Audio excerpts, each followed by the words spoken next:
Samantha had always enjoyed the late-night quiet of her small town, where the streets were empty and the air was crisp. She worked the night shift at the local Walmart, a job she had taken to support her family. The store's fluorescent lights and the constant hum of the air conditioning provided a strange comfort, a stark contrast to the stillness outside. Tonight, however, felt different. The atmosphere was thick with an unspoken tension, a creeping unease that set Samantha's nerves on edge. She couldn't shake the feeling that something was wrong. As she walked through the aisles, straightening products and checking for out-of-place items, she noticed a man lurking near the electronics section. He was tall and lanky, with a hood pulled over his head, obscuring his face. Samantha approached him cautiously. "Excuse me, sir. Can I help you find anything?" she asked, forcing a polite smile. The man turned slowly, his eyes glinting in the harsh light. "No, thank you," he replied, his voice low and menacing. He stared at her for a moment too long before turning back to the shelves. Samantha's unease grew, but she tried to push it aside. She had dealt with strange customers before. However, as the night went on, she couldn't shake the feeling that she was being watched. Every time she turned a corner, she felt eyes on her back. The store's security cameras, usually a reassuring presence, now felt like cold, unfeeling eyes tracking her every move. Around 2 a.m., the store was almost empty. Only a few late-night shoppers wandered the aisles, their faces tired and drawn. Samantha decided to take a quick break and headed to the staff room in the back. As she poured herself a cup of coffee, the door creaked open, and her coworker, Tom, stepped in. "Hey, Sam," he said, his voice cheerful. "You okay? You look a little pale." Samantha forced a smile. "Yeah, just a weird night, I guess. There's this guy in electronics who gives me the creeps." Tom frowned. "What does he look like?" "Tall, skinny, wearing a hoodie. He's been hanging around for a while now." Tom nodded. "I'll keep an eye out. Don't worry, we've got security cameras everywhere. If he tries anything, we'll catch him." Reassured, Samantha finished her coffee and returned to the floor. The man in the hoodie was nowhere to be seen, and she started to relax. Maybe he had left. She continued her rounds, checking shelves and assisting the occasional customer. As the night wore on, the store grew quieter. Around 3 a.m., Samantha was stocking shelves in the toy aisle when she heard a faint rustling noise. She paused, straining to hear. The noise came again, louder this time, from the next aisle over. Heart pounding, she crept toward the source of the sound. When she rounded the corner, she froze. The man in the hoodie was standing there, staring at her. In his hand, he held a large hunting knife, the blade glinting ominously under the fluorescent lights. "Stay back," Samantha warned, her voice trembling. "I'll call the police." The man laughed, a cold, mirthless sound that sent chills down her spine.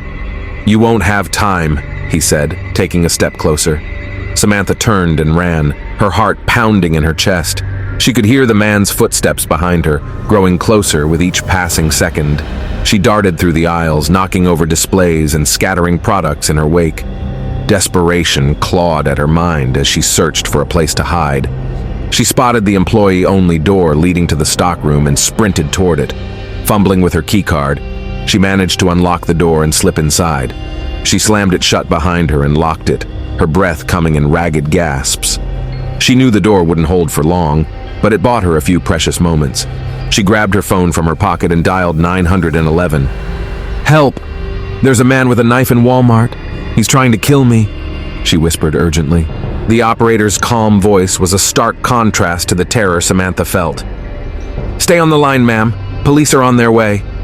Samantha glanced around the stockroom, searching for something she could use to defend herself. She spotted a metal pipe leaning against the wall and grabbed it, her hands shaking. The door rattled as the man pounded on it, his voice muffled but furious. "You can't hide forever," he shouted. "I'll find you." The door creaked and groaned under the assault, and Samantha knew it wouldn't hold much longer. She backed away, gripping the pipe tightly, ready to fight for her life. Suddenly, the pounding stopped. The silence was deafening, her own heavy breathing the only sound in the room. Samantha strained to hear, her heart thundering in her chest. What was he doing? Why had he stopped? The answer came in the form of a loud crash from above. Samantha looked up just in time to see a section of the ceiling give way. The man dropped down, landing heavily in front of her, his knife glinting in the dim light. Samantha swung the pipe with all her might, but the man was quick. He dodged the blow and lunged at her, the knife slashing through the air. She stumbled back, narrowly avoiding the blade. Desperation fueled her as she swung again, this time connecting with the man's arm. He cried out in pain, but it only seemed to enrage him further. He charged at her, knocking the pipe from her hands and pinning her against the wall. The cold blade pressed against her throat, and Samantha could see the madness in his eyes. "This is the end," he hissed, his voice filled with twisted satisfaction. Samantha closed her eyes, bracing for the inevitable. But just as she felt the knife press harder against her skin, the door burst open and 2 police officers rushed in, their guns drawn. "Drop the knife!" one of the officers shouted. The man hesitated, his grip on the knife loosening. In that split second, Samantha twisted free and kicked him hard in the stomach. He doubled over and the officers seized the opportunity, tackling him to the ground and disarming him. Samantha collapsed to the floor, her body trembling with relief and exhaustion. The officers cuffed the man and hauled him to his feet, reading him his rights. She could hardly believe it was over. The nightmare that had unfolded in the quiet aisles of Walmart had finally come to an end. In the aftermath, the store was shut down for the night, the lights dimmed, and the police began their investigation. Samantha sat on a bench outside, wrapped in a blanket provided by one of the officers. Her co-workers gathered around her, offering words of comfort and support.